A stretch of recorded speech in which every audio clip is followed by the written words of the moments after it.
There was once a man who wandered the world not for fame, not for fortune, but for understanding. His name was Elias, a thinker, a builder of ideas rather than empires. He believed in reason, in truth, in the pursuit of something greater than himself.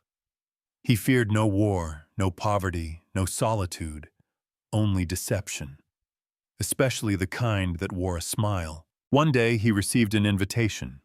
No address, no sender, just a handwritten note. Come to the mirror room. There you will see what you've never dared to face. Most would ignore such a cryptic call. But Elias, driven by a thirst to peel back the layers of illusion, followed it.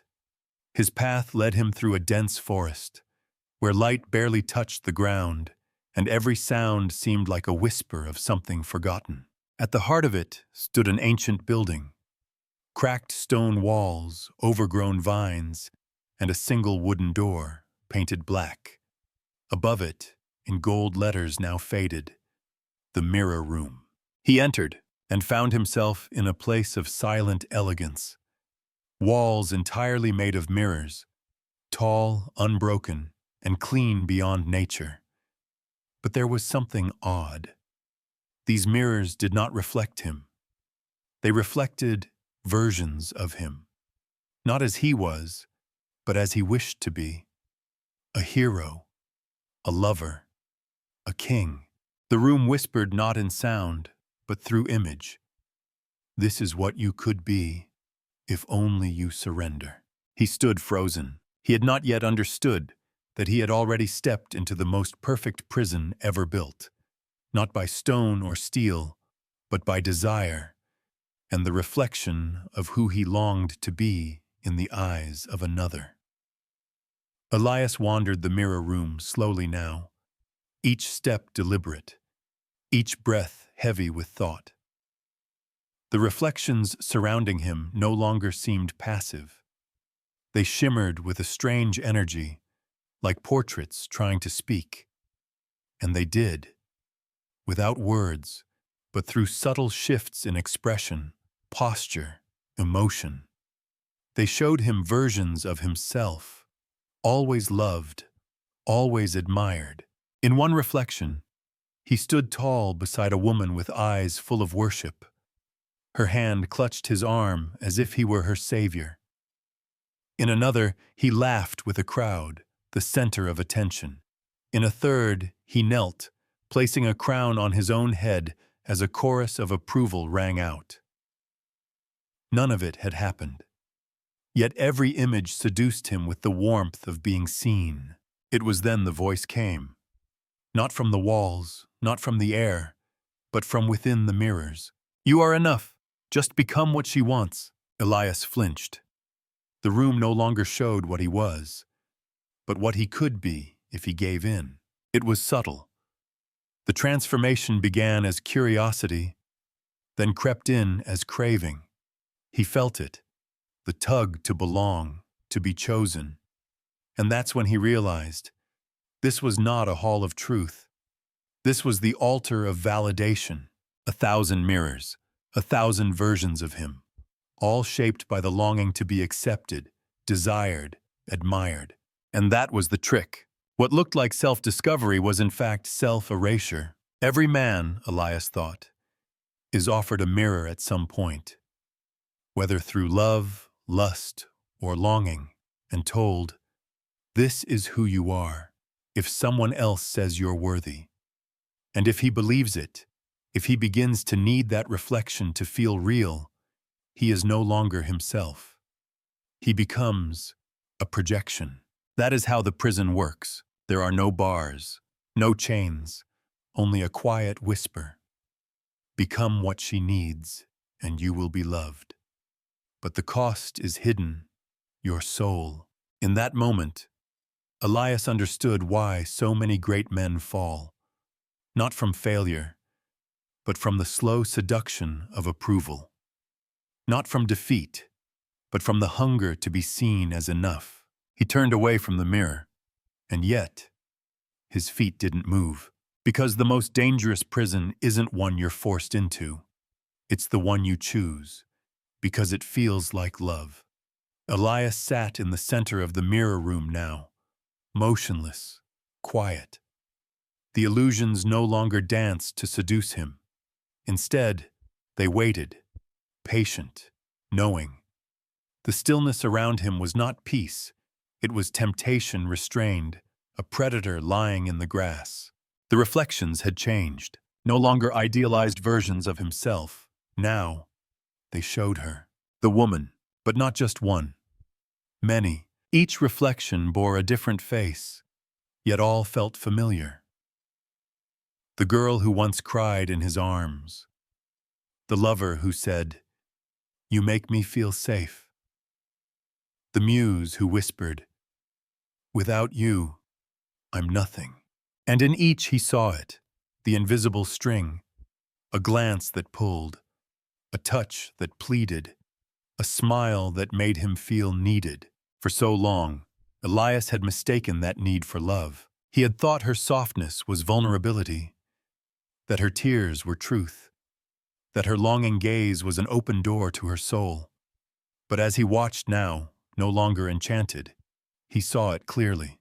It was not love, it was leverage. She needed him, not as he was, but as who he could become for her. A provider, a protector, a performer. He recalled the times he bent his voice so it wouldn't sound too firm, held back his truth to preserve her comfort, traded solitude for closeness and silence for noise, because the noise sounded like affection. It wasn't domination, it was persuasion. Soft, sweet, subtle, and most of all, strategic. Schopenhauer had written, "She doesn't conquer by force, she conquers by need." Now Elias understood. Each tear had a calculation behind it. Not malice, but instinct. Not evil, but survival. She wept not because she was broken, but because it made him stay. She complimented not because she saw his greatness, but because it made him feel seen, until he gave more. The truth cut deep, not because she lied, but because he wanted to believe her. He had willingly handed her the script and said, "Play the role that makes me feel like a man." And she did. Every man, Elias realized, has a weakness, and for most it is the longing to be necessary. When that longing goes unchecked, it becomes a leash. And the saddest part? He hadn't been betrayed by her. He had been betrayed by himself, by the boy inside him who still hoped she would finally say, "I see you, not for what you give me, but for who you truly are." But no mirror ever showed that, because that truth can't be reflected. It can only be remembered. Elias didn't leave the mirror room. Not yet. Because something was still calling. Not the illusions, not the reflections, but the silence between them. It was there, in that haunting quiet, that he began to hear the echoes. At first they were faint, but then they grew clearer, not voices, but confessions. From men who had once stood where he now sat. Men whose fire had dimmed not because of age, but because they had offered it up, willingly, on the altar of affection. They didn't speak in anger. They spoke in regret. One whispered, "I built a life for her. And when she left, I realized I had never built one for me." Another, "She said I was everything she wanted, until I became that. And nothing was left of who I truly was." And another, quietly, "They called it love, but it felt like erosion. Slowly, I disappeared." Each voice was a tombstone, not of men who died, but of men who forgot themselves. The mirror room wasn't just a prison of illusion. It was a mausoleum, a place where masculine souls had been buried beneath years of compromise, emotional barter, and the slow trade of purpose for peace. And Elias, now wide awake, realized something terrifying. The world doesn't mourn these men. It doesn't write poems about them. It doesn't honor their fading fire. It thanks them for their sacrifices, then forgets they ever had dreams of their own. He saw weddings celebrated as victories. He saw men praised for being supportive, while their own visions gathered dust. He saw how easily society turned a man's strength into utility, and then into silence. And it wasn't cruelty that did this. It was expectation. It was reward systems designed to praise surrender and punish solitude. They called him a good man when he gave up his edge. They called him a real man when he swallowed his truth. And by the time he wanted it back, his soul, his clarity, his primal fire, it was buried too deep to find. Elias wept, not from pain, but from awakening. He realized that men don't fall because they are weak. They fall because they are taught to believe that losing themselves is noble. They fall for words like commitment and compromise, not realizing that these words, when used without awareness, become chains. And now, as the echoes faded, he whispered back, "I see you, I remember you, and I will not join you." And in that vow, something changed. The mirror room trembled, just slightly. A crack formed on one of the reflections, not the woman's face, but his own. The version of him that once smiled for her. The man who performed, who provided, who pleased. That version began to fracture, because something ancient, something real was awakening, and it wasn't built on validation. It was built on truth. The crack in the mirror widened. Elias didn't flinch, because for the first time in years, he wasn't afraid of breaking. He was afraid of never breaking at all, of spending a lifetime intact but hollow. As shards of his former reflection began to fall, he stood taller, not physically, but in essence. The mirror room, once bright with illusions, began to dim. But in the darkness, Elias didn't feel blind. He felt clear, because only in the absence of spectacle could he see what had always been buried beneath. The fire, not the fire of desire, not the burning for another's touch or approval, but the deeper, older flame, the one lit in the soul of every man the moment he dares to ask, "What am I here for, truly?" Elias remembered now, the boy who once stayed up late not to text someone back, but to sketch the blueprint of a dream no one else understood. The young man who climbed mountains, not to impress but to prove to himself that he could. The student who read by candlelight, not because it was romantic, but because the hunger to know was greater than the need to rest. That version of him had not died. He had been buried, under charm, under compromise, under the soft smiles and whispered promises that told him he was complete now because she chose him. But he wasn't meant to be chosen. He was meant to create, to build, to explore, to become. The mirror room tried one last trick. It flickered with visions of her, softer now, crying, telling him he had changed, that he used to be sweet, that she missed the man who made her feel like everything. But Elias didn't move, because he understood the manipulation wasn't intentional. It was instinctual. It was survival. Nature, wearing the mask of intimacy. Biology dressed in the robe of romance. He whispered, not in hate, but in knowing, "You never meant to steal my fire. You were only cold, and I was burning. And I gave it willingly, didn't I?" And with that, the last illusion shattered. The mirror room collapsed, not violently, but peacefully. Like fog lifting after years of sleepwalking.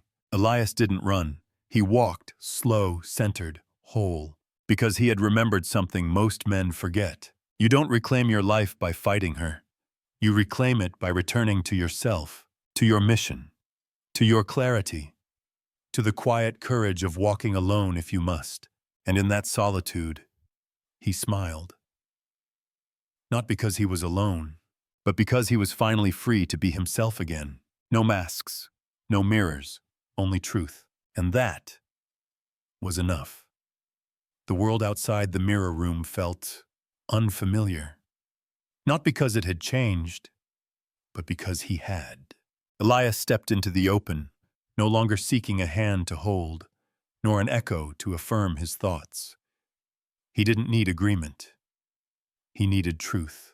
And truth, he realized, often walked in silence. For a time, he said nothing to anyone.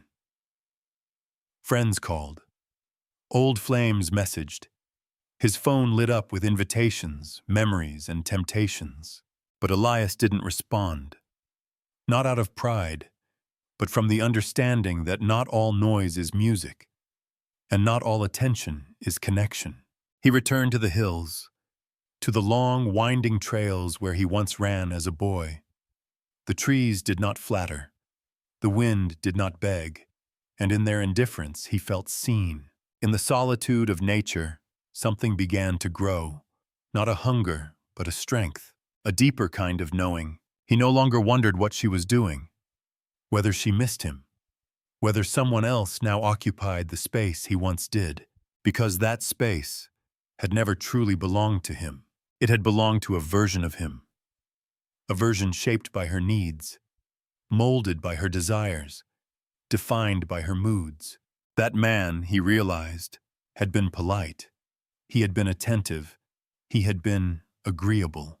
But he had not been whole. And now? He was not cruel, not angry, not even resentful. He was simply unavailable. To the lies, to the dance, to the unspoken contract that said, "You give me peace, and I will let you keep my soul." No more. In his solitude, he rebuilt, not just routines, but identity. He picked up old books with worn spines and ideas that challenged him. He fixed things with his hands again. He woke up before dawn, not out of duty, but because the morning air whispered potential. He sat alone, night after night, and instead of scrolling or hoping or longing, he simply existed. And in that existence, something bloomed. Clarity. Clarity that did not beg for applause. Clarity that did not need permission. He was no longer the man who sought to be loved. He was becoming the man who loved being himself. And that terrified some, because the world does not know what to do with a man who does not need its validation. So they called him cold, detached, guarded. But Elias knew the truth. He was simply awake. And when a man wakes up from a long dream, he doesn't rush back to sleep. Even if the dream was warm, he walks, he builds, he lives. And he never forgets again that the most dangerous chains are not made of iron, but of affection undeserved. He would still love again, perhaps, but it would not be to complete him, only to complement the man he had finally become. Because he remembered now, a man without himself has nothing to offer. Elias didn't return to the mirror room. He didn't need to, because once a man sees through the illusion, he doesn't look back.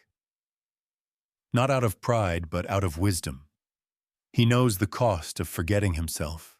One afternoon, he passed by the old cafe where they used to sit, where she used to hold his hand, not out of love, but possession. He smiled, not bitterly, but gently. As a man who has read a book to its final page and now understands the ending, she was still there.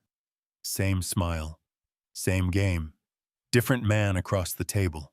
And Elias felt nothing but peace. He didn't interrupt, didn't look twice. He walked on, because the man who has walked through the fire and emerged with his soul intact no longer burns for validation. That night, as the city lights flickered like desperate stars, he sat on his rooftop. Alone, but not lonely. He poured a glass of wine, opened an old philosophy book, and smiled again. Not because life had become perfect, but because he had become whole. There were still scars, there were still echoes, but there was no more pretending, no more shrinking, no more molding, no more handing over his fire in exchange for momentary affection. He had found the answer, not in anyone else's eyes, but in the stillness of solitude. The truth? A man doesn't die when he's rejected. He dies when he forgets who he is trying to be accepted. And Elias, he remembered, He remembered the boy who once dreamed, the thinker who once questioned, the man who once burned to create, to explore, to stand tall. That man had returned, but he was stronger now, not because of her, but because of what he lost, and what he refused to lose again. He would never be tamed by affection, never be lulled to sleep by a soft voice promising eternity. Because he now understood, eternity begins within. So when people asked, "Don't you miss her?" he would pause and reply, "I miss the man I was trying to be for her, but not the man I became because of it." And that was the final lesson. Love is not wrong. Desire is not weak. But surrendering your soul in pursuit of illusions, that is the real tragedy. Elias rose from his chair. The wind was cold, but it no longer cut through him. It passed around a man rooted in his own being. He stood there, not as a warning, not as a victim, but as a symbol, that the man who walks alone is not lost. He is the only one who knows where he's going. And as the stars flickered overhead, not to impress, but simply to exist, so did he, unshaken, undivided, free. The story of Elias is not just about love lost, it's about identity reclaimed. Too often, men surrender their fire, their mission, and their authenticity in the pursuit of acceptance, mistaking dependency for love and approval for connection. Elias reminds us that true strength is not found in being needed, but in remembering who you are when no one is watching. Love should never cost you your purpose. Affection should never silence your inner voice. And no relationship should ever require you to abandon your soul. This story is a wake-up call to stop chasing illusions and start living with clarity, purpose, and inner freedom. Because the most dangerous lie isn't the one others tell you. It's the one you tell yourself just to feel loved. If this story stirred something in your heart, don't let it fade.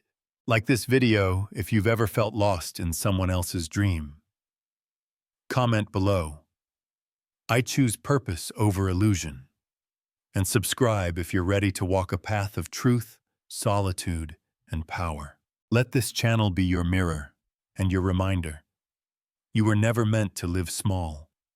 You were born to remember who you are. Stay awake, stay unshaken, stay free.